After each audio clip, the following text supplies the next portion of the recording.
अच्छा 10वीं के सभी विद्यार्थियों, आज मैं आपको एक ऐसा पेपर सोल्व कराऊंगा हिंदी के लिए। ये है, आप सभी जानते हैं मैं लगातार वार्षिक परीक्षा के लिए आपकी तैयारी करा रहा हूं। सब्जेक्ट भी आपका क्लियर कराता जा रहा हूं, हर चैप्टर को कवर कर रहे हैं। साथ ही साथ अपन कुछ ऐसे पेपर भी सोल्व कर रहे हैं जो कि परीक्षा की दृष्टि से बहुत ही इंपॉर्टेंट है, जो 100% श्योर आएंगे ही आएंगे। तो ये अंतिम प्रश्न पत्र रहेगा आपका। इससे पहले मैंने 5 तरह के पेपर आपको बता दिए हिंदी के, ये छठा है। नहीं देखे तो उनको जरूर देखिएगा। चलिए तो शुरू करते हैं, और बड़ा ही इंटरेस्टिंग वीडियो आपके लिए ये बनने वाला है और बहुत ही इंपॉर्टेंट है। ठीक है, चलिए शुरू करते हैं। क्या है प्रश्न पहला आपका कि लेखिका मन्नू भंडारी के पिता का जो स्वभाव था ना, वो कैसा था? वो एक तो शक्की थे, शक ज्यादा करते थे, और साथ में क्रोधी थे। विद्यालय में कौन सी संधि है? सब जानते हैं विद्या धन आले, स्वर संधि। भारत का स्विट्जरलैंड किसे कहा जाता है? तो भारत का जो स्विट्जरलैंड है, आपके सामने 4 ऑप्शन है। पहला ऑप्शन है आपका, यहां पर है कटाओ को, कि खेतुम को, कि युम थांग को, कि भैया लायुंग को। कटाओ को कहा जाता है। नई कविता के प्रमुख कवि कौन से हैं? नई कविता के जो कवि है वो कौन से हैं? तो वो है आपके गिरिजा कुमार माथुर। पहाड़ पर लालटेन के कवि मंगलेश डबराल। आवश्यकता से अधिक बढ़ा चढ़ाकर कोई सी भी बात कहे तो वो कहलाती है आपकी अतिशयोक्ति अलंकार। चलिए आगे बढ़ते हैं।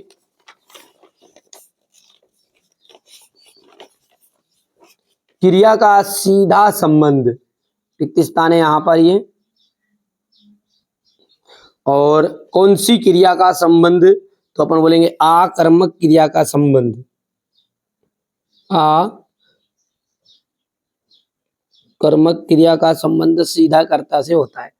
ड्राइवर कम गाइड का नाम है जितेन नार्गे।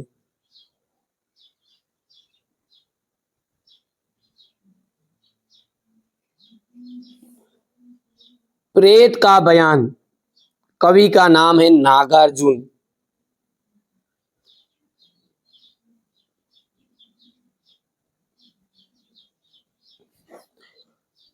अलंकार, ऐसा कौन सा अलंकार है जिसमें आप प्रस्तुत कथन के द्वारा प्रस्तुत का बोध कराया जाता है? अन्योक्ति अलंकार।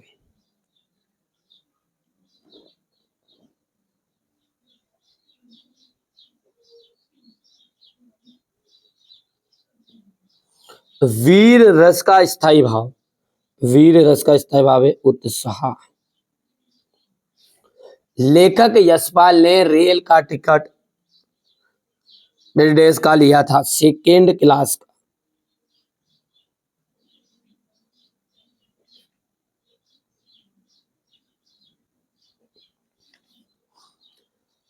अब है सही जोड़ी। पहली है बाल गोविंद भगत। बाल गोविंद भगत किनकी रचना है? तो राम वृक्ष बेनीपुरी की। राम वृक्ष बेनीपुरी का एक और है पतितों के देश में। माता पिता,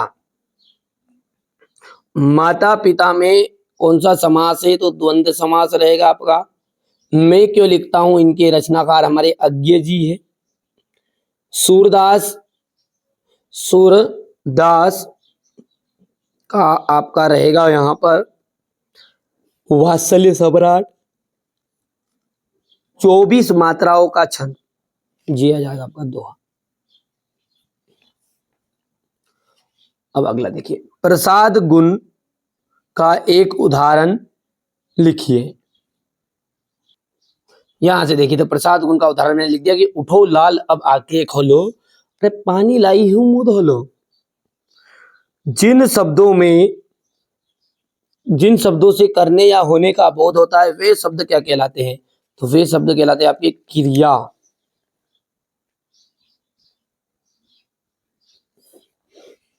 जापान के हिरोशिमा पर कौन सा बम गिराया गया?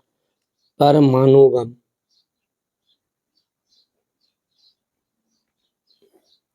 जब मुख्य गायक तार सप्तक पर भटकने लगता है तो उसे कौन संभालता है? तो उसे संभालता है संगतकार।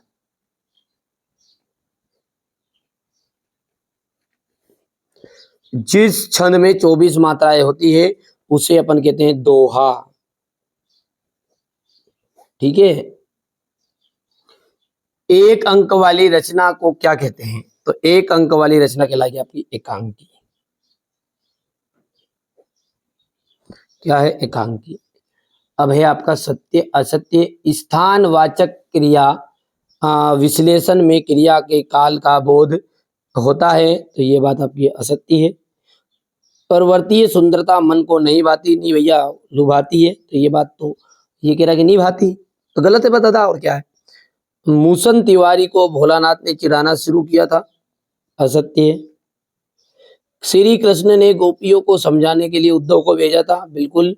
दोहा जो है यहाँ पर देखिए छोहा लिख दिया, ये आपका है दोहा। ठीक है, यहाँ पर है दोहा। आपका क्या है? एक सममात्रिक छंद है, तो ये आपका सम नहीं है, विषम मात्रिक छंद है। सभ्यता और संस्कृति में कोई अंतर नहीं है, तो ये आपकी असत्य है। बिस्मिल्लाह खां के जीवन से जुड़ी उन घटनाओं और व्यक्तियों का उल्लेख करें जिन्होंने उनकी संगत साधना को समृद्ध किया। ये देख सकते हैं अपन यहां से।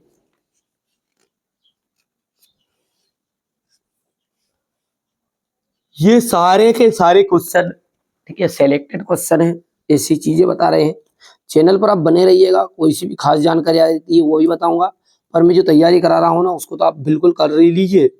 पिछले साल भी मैंने 5 से 6 तरह के पेपर दिए थे, पूछ लेना, भले 90% बनी बच्चों की। प्रयोगवाद काव्य की कोई 2 विशेषताएं बताइए।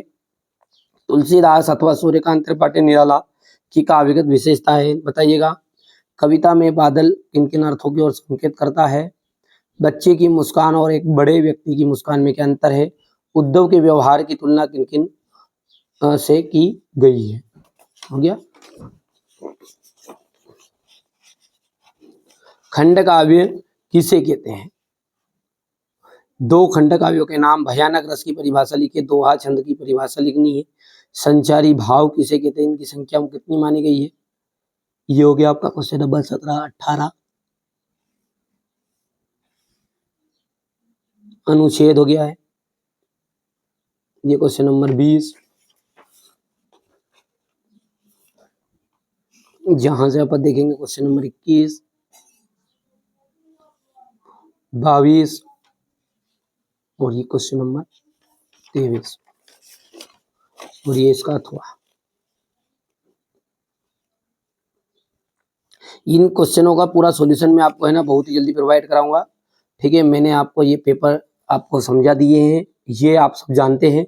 आदर्श प्रश्न पत्र इसका मतलब है कि ये आप एक सैंपल पेपर है जो कि ठीक है बड़ी रिसर्च के बाद बताए। बच्चों को कोचिंग में जो बताता हूँ वही चीजें मैं आपको बता रहा हूँ। अपनी एक ऑफलाइन कोचिंग भी है जिसमें बहुत सारे बच्चे अच्छी परसेंटेज से हर साल पास होते हैं। अब की बार मेरा मिशन है कि मैं नेट के ऊपर भी ऑनलाइन भी अब की बार 90 पार, है ना। आप बड़े धैर्य से शांति से सारी चीजें देख लीजिएगा, जो चीजें बताऊं उसी में से पूरा क्वेश्चन आंसर आएंगे।